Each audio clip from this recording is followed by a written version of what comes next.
Shalom amigos, qué bueno que nos encontramos de nuevo para seguir aprendiendo de las enseñanzas de la Kabbalah, las ruedas del alma. Le damos las gracias al Boreolán porque nos permite un día más de vida, una oportunidad más para poder apegarnos a él. Recuerda, cada día ha sido hecho especialmente para ti. Aprovéchalo. Comenzamos. La reencarnación y el mal. Cada una de nuestras reencarnaciones es una continuación de la anterior. Así, incluso una vida muy breve sirve para un propósito. Bien sea una lección que el alma de un niño necesita aprender, bien una lección que necesita el alma de un padre desconsolado. Pese a lo trágica que pueda ser una situación, nada se pierde ni se olvida jamás. No importa cuán corta o infeliz pueda resultar una vida, siempre suma algo de valor a la memoria del alma o permite el pago de una deuda. Desde esta perspectiva, la comprensión de la reencarnación esclarece el problema del mal. Nos han enseñado que Dios es bueno, amoroso, justo y todopoderoso. Sin embargo, ¿quién de nosotros no se ha preguntado por qué su mundo está plagado de tanta miseria e injusticia?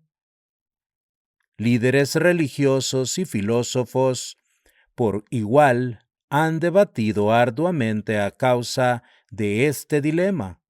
No obstante, pocos han advertido que la respuesta está en la reencarnación. El grado de mal e injusticia sobre la tierra no tiene ninguna relación con Dios. La guerra, asesinato, violencia, engaño y opresión no son el resultado de su voluntad. Por el contrario, son las consecuencias de millones de almas que luchan por equilibrar su deuda kármica y fracasan en el intento. Actualmente, en plena era de Acuario, mientras se acerca el tiempo de la venida del Mashiach y del final del viejo orden, las almas abrumadas por el mal se están congregando en el plano material con una necesidad desesperada de corrección. Por ello no debe sorprender que en el presente el mal se haga notar tanto y que sus actos parezcan mucho peores que nunca. Lógicamente, la ciencia continúa insistiendo en que el crimen solo nace de las condiciones sociales y económicas y que las características humanas son un producto exclusivo de la herencia. Con todo, aunque un niño pueda ser físicamente exacto a sus padres, con frecuencia nos encontramos con grandes diferencias en su fibra moral o en sus actitudes. Estas diferencias entre padres e hijos o entre hermanos no pueden explicarse solo por la herencia, ni tampoco porque los padres puedan ejercer gran influencia sobre un niño y ninguna sobre otro. No se deben a un favoritismo divino o a los efectos ciegos de las leyes de la herencia. Son diferencias entre almas. No obstante, nunca se nos otorgan indiscriminadamente. Por el contrario, nosotros mismos traemos a la existencia nuestras propias características. Somos autoevolucionados. Y esto debe ser así si vamos a obtener mérito por nuestras acciones. La presencia del mal tiene una finalidad: que nosotros hagamos una elección entre el bien y el mal. Si solo existiera el bien, seríamos robots. no seres humanos. El hombre que retornó como su sobrino. No hay disciplina que se beneficie más de los secretos de la reencarnación humana que las ciencias del comportamiento.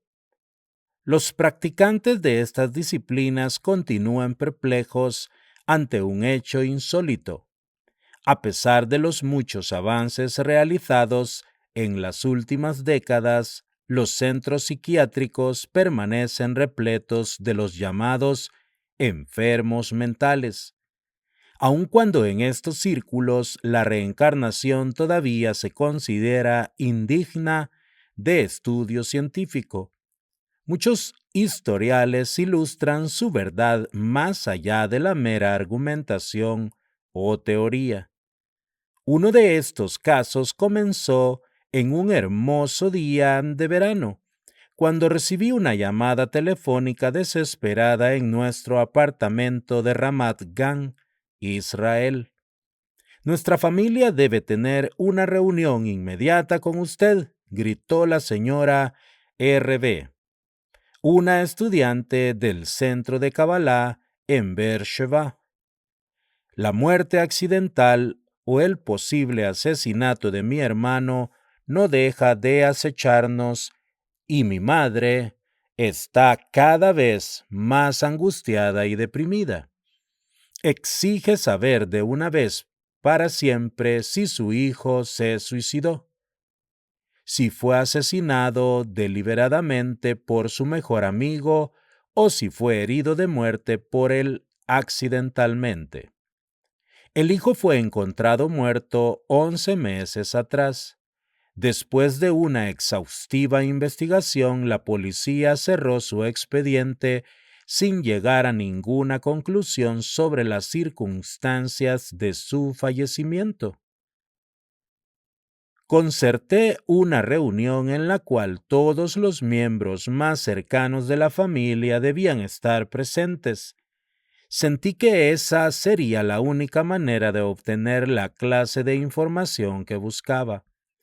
Información que, aunque pudiera parecer de poca o ninguna importancia, a menudo proporciona las piezas que faltan en el rompecabezas humano. Desde el comienzo también aclaré que nuestra investigación nos llevaría, en última instancia, a una confrontación de 300 años de especulación sobre la naturaleza del hombre. Los antiguos cabalistas nos dicen que los seres humanos somos un compuesto místico de materia física y espíritu intangible. A pesar de la resistencia de sus colegas, científicos destacados de campos tan diversos como la neurobiología y la física cuántica, recientemente han comenzado a coincidir y admitir la posible existencia de entidades no científicas como el alma humana inmortal y un universo estructurado espiritualmente.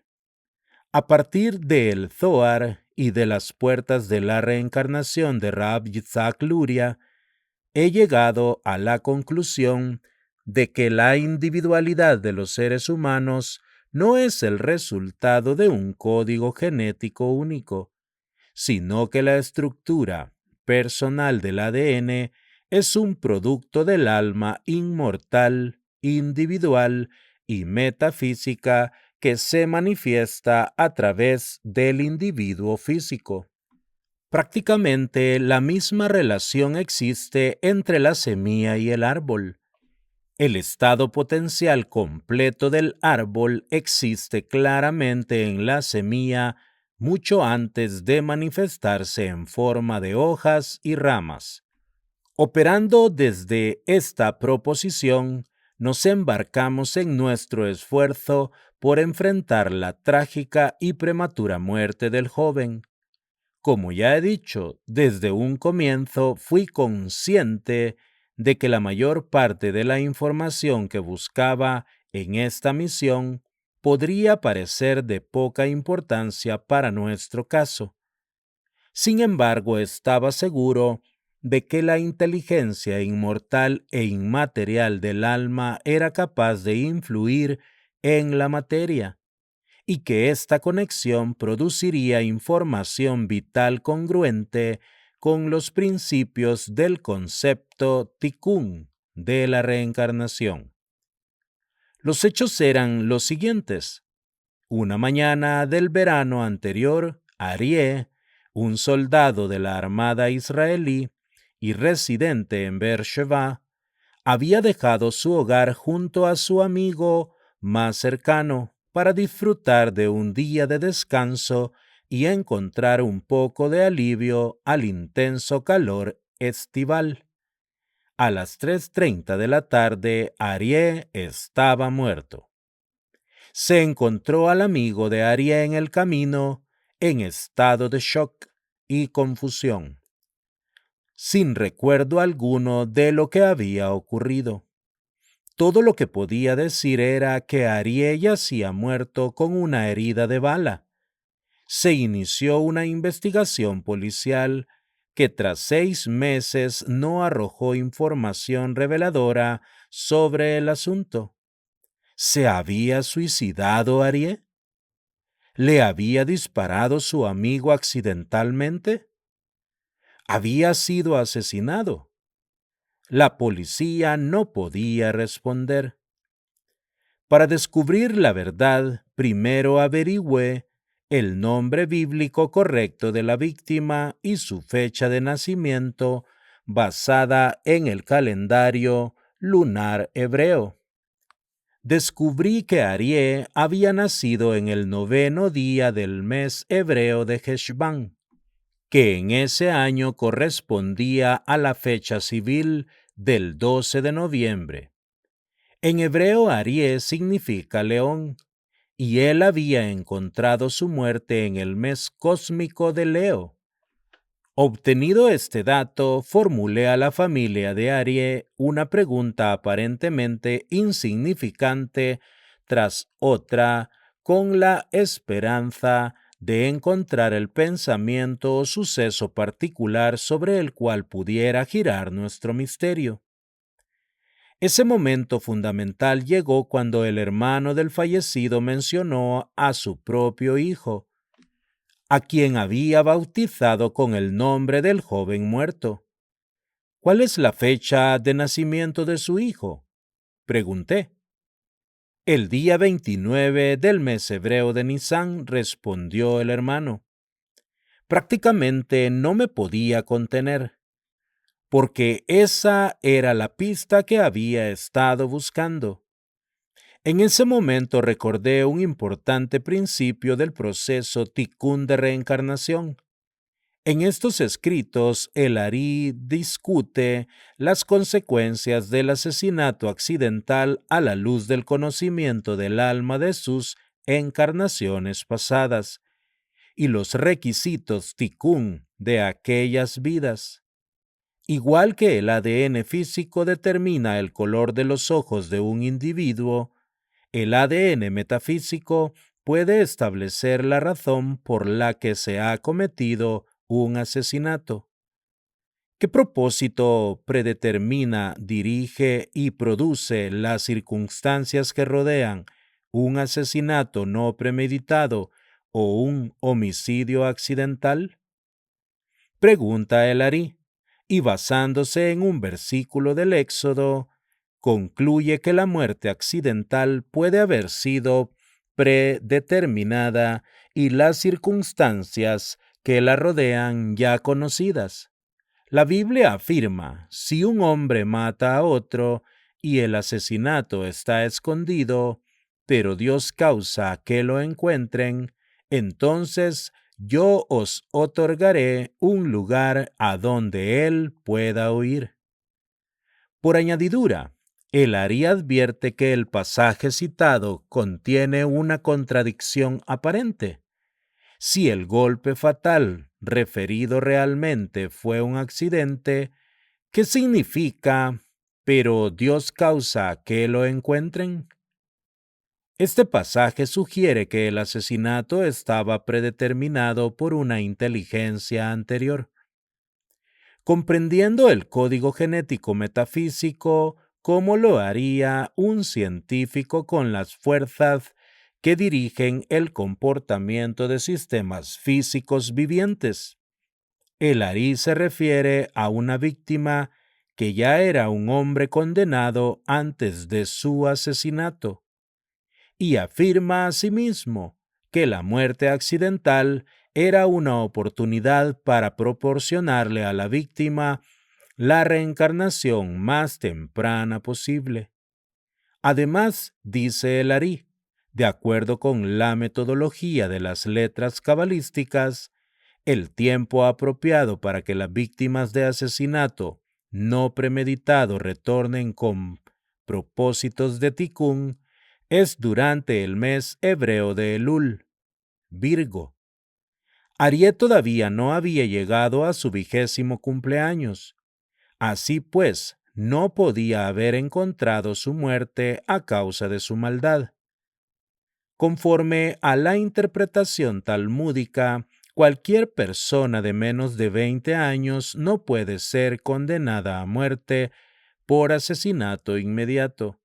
Por lo tanto, la muerte del joven solo podría ser producto de un principio en el proceso Tikkun de reencarnación. Procedí a calcular el tiempo de concepción del hijo del hermano de Arié, nacido después de la muerte del joven.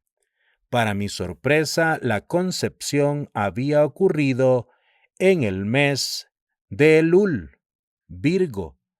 En efecto, el niño del hermano había nacido en la fecha civil del 16 de abril, o la fecha hebrea el 29 de Nisan, Aries, lo cual indicaba que su concepción había tenido lugar durante el mes de Elul. Ello, sumado al hecho de que el niño fue nombrado Arié, me confirmó que los dos Arié eran uno y el mismo, con el mayor reencarnado en la forma del hijo de su propio hermano. Esta conclusión, junto con las circunstancias que la rodeaban, respondió a la pregunta de la dolida familia.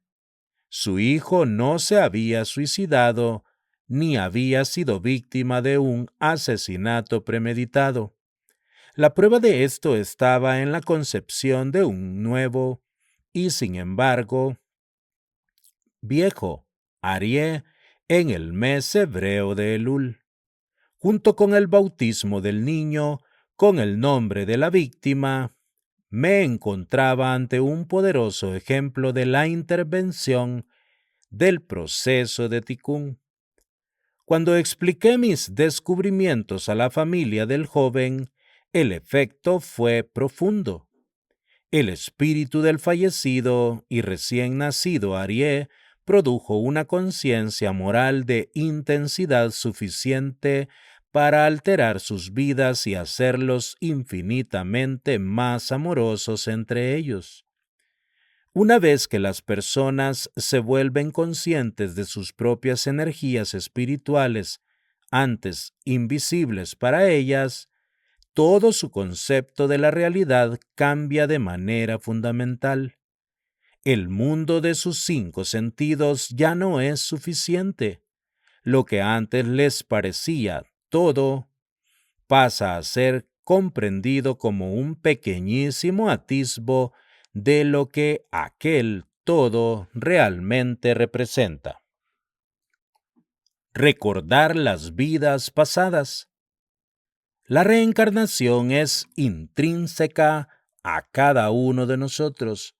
Por lo tanto, nos incumbe a todos usar sus preceptos para mejorar nuestras vidas.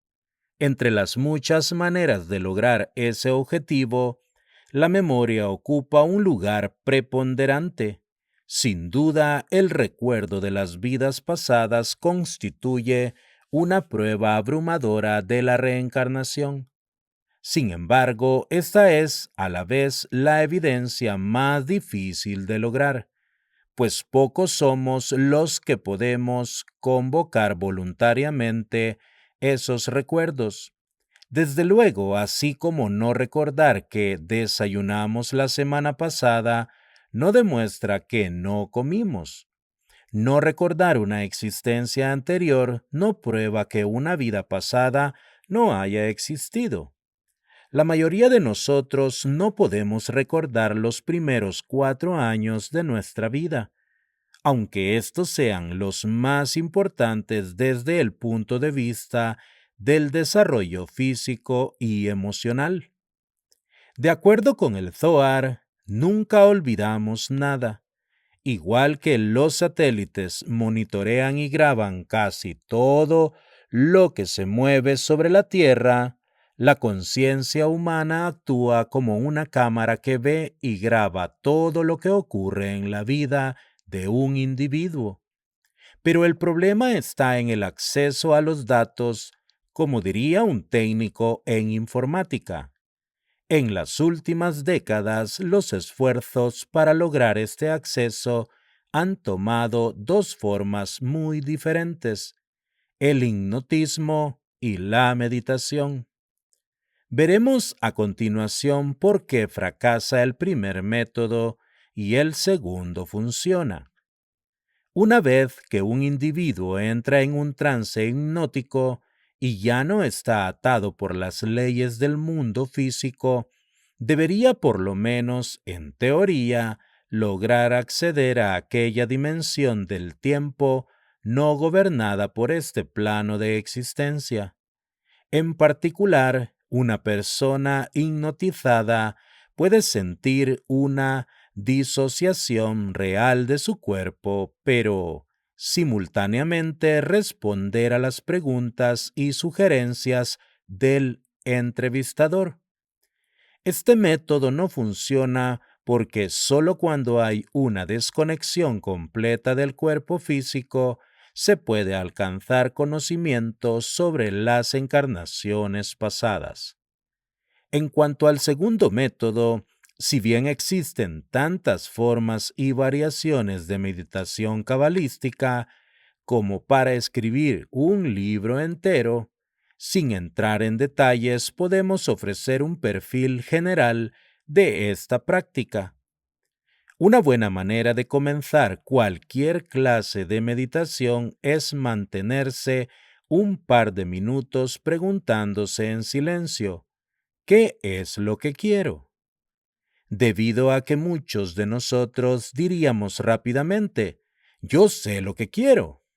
Rara vez nos hacemos esta pregunta, pero formularla con una mente abierta puede abrir la puerta hacia una conciencia cósmica más allá. Casi todos vamos por la vida permitiendo que nuestro cuerpo maneje cada función de la vida sin reflexionar al respecto. Pero hay un alma adentro de cada uno de nosotros que, con muy poco esfuerzo, puede viajar a otras dimensiones. Lo que puede ocurrir es bastante parecido a lo que sucede cuando un hombre pasea a su perro. Si no lo mantiene a su lado, el perro caminará por delante y parecerá que lo guía, pero constantemente se detendrá y mirará hacia atrás para asegurarse de que su amo lo sigue. El mismo principio se aplica al cuerpo y al alma. Con solo un poco de determinación, el alma puede dejar el cuerpo y viajar hacia atrás en el tiempo. Como vimos, cuando el alma deja el cuerpo, viaja a través de un largo túnel. De acuerdo con el Zohar, ese túnel lleva a Hebrón en Israel y a la cueva de Machpelah, donde Abraham, Isaac y Jacob, e incluso Adán y Javá, están enterrados. Por lo que se refiere a estas grandes almas, siempre se debe enfatizar un punto: son los patriarcas de toda la humanidad, no solo de las religiones judía y cristiana, para quienes la Biblia es el texto espiritual. principal. Uno no tiene que estar físicamente muerto para que el alma realice este viaje. Cualquier experiencia fuera del cuerpo lograda a través de la meditación llevará al alma por la misma ruta, para retroceder en el tiempo y hacia otras encarnaciones. Todo lo que el meditador necesita es visualizar el túnel y detenerse apenas vea la luz final. Andar todo el camino y dejar el túnel donde la luz marca su límite es dejar el cuerpo a través de la muerte, y por lo tanto hay un cierto grado de peligro en la meditación. Se dice que algunos no han sido capaces de regresar, pero yo solo conocí a una persona que experimentó esta dificultad. En consecuencia, considero que este método manejado con prudencia se halla entre los mejores. No obstante, incluso sin la meditación, nuestras vidas abundan en pistas sobre lo ocurrido en el pasado. Una de las más reveladoras es la experiencia del miedo. Casi todos hemos sido atacados por uno o más miedos irracionales e infundados. A algunos nos da vértigo las alturas, otros nos angustiamos en los espacios cerrados, y la sola imagen de un gato causa que otros tiemblen de miedo. De hecho, fobias como estas pueden ser sumamente destructivas y fusionarse en una gran fobia global, cuyo efecto es tan intenso que sus víctimas no pueden siquiera dejar sus hogares. Infundados es un adjetivo excelente para estos miedos, porque significa que todavía no hemos encontrado la razón en la que se fundan. De hecho, los miedos que las fobias despiertan son un excelente indicador de los sucesos ocurridos en una encarnación anterior.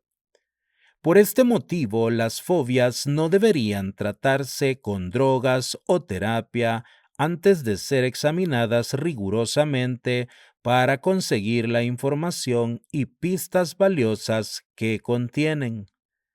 Igual que toda meditación, debería comenzar por la pregunta: ¿qué es lo que quiero? Una meditación para superar una fobia debería empezar por la pregunta: en realidad, ¿por qué tengo este miedo? El solo hecho de hacer la pregunta planta la semilla de la respuesta.